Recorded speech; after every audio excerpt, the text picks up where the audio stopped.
The team over at Piper Jaffray writing in a note earlier this week, quote, looking into the coming year, Apple is in the midst of a perfect storm, with the current iPhone appearing to perform at or above plan, non-iPhone trending better than expected, as well as growing anticipation for 5G iPhones coming late in the fiscal year.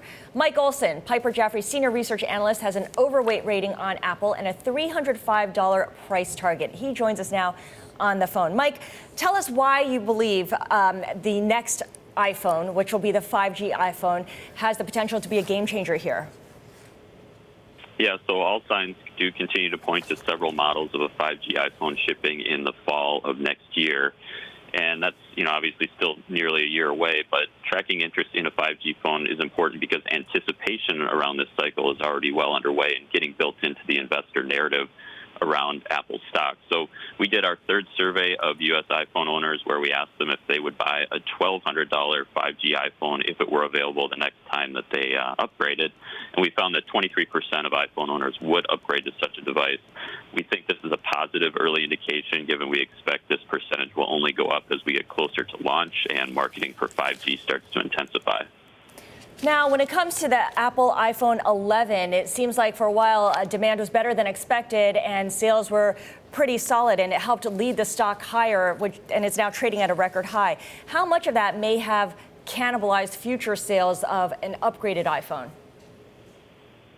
Well, yeah, we did another survey of U.S. iPhone owners related to upgrade intentions for the current cycle, and it did come back quite favorable, as it was showing, similar upgrades as what we saw last year, which is positive, given we're actually modeling for a slight year-over-year decline in iPhone revenue for the December quarter.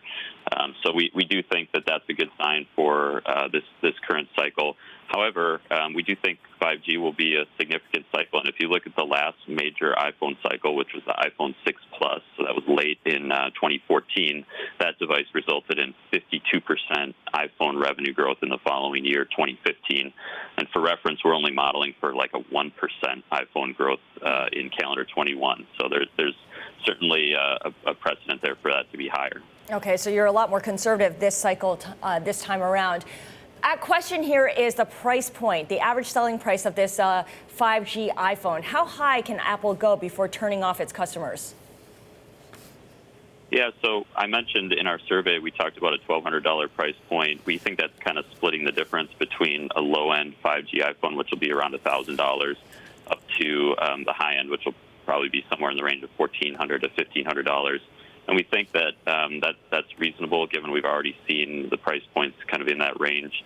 So as we look at our survey, again, we do expect the percentage of those that said they would buy a 5G iPhone to rise throughout the coming year as marketing and consumer awareness of 5G grows, but also as people better understand what the pricing options are and the fact that even though we're surveying based on a $1,200 price point, they'll likely be available for as low as $1,000.